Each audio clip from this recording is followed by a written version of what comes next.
7 വർഷത്തിനു ശേഷം യുദ്ധമെല്ലാം അവസാനിച്ചപ്പോഴത്തേക്കും സാർ തിരിച്ച് നാട്ടിലെത്തി. അവിടെ കോട്ടയത്ത് ഒരു തേയിലക്കടയൊക്കെ ആയിട്ട് മുന്നോട്ട് പോവുകയായിരുന്നു. അപ്പോഴാണ് അവിചാരിതമായ ഒരു ഹിന്ദി പാട്ട് പാടാൻ അവസരം കിട്ടിയത്. ആ ഹിന്ദി പാട്ട് പാടിയത് കേട്ടതാകട്ടെ തിക്കൃഷി സാറും. തിക്കൃഷി സാറിന് അദ്ദേഹത്തിന്റെ സൗണ്ട് ഒരുപാട് ഇഷ്ടപ്പെട്ടു.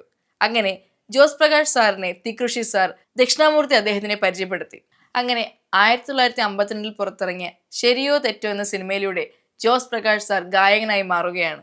അവിടെ തീർന്നില്ല. അൽഫോൺസോ, പ്രേമലേഖ എന്ന സിനിമകളിലും അദ്ദേഹം ഗാനം ആലപിച്ചു.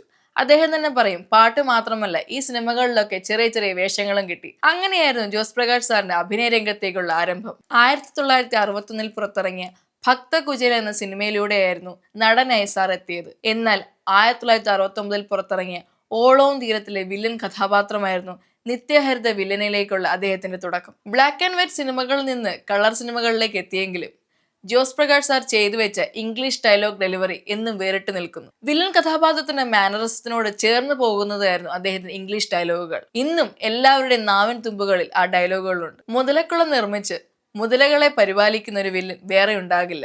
മുതലകളോട് പോലും ബ്ലഡി റാസ്കൽ, നിനക്കുള്ളത് നീ മാത്രം കഴിക്കൂ എന്ന് പറയുന്ന ഒരു വില്ലനെയാണ് നാം കാണുന്നത്.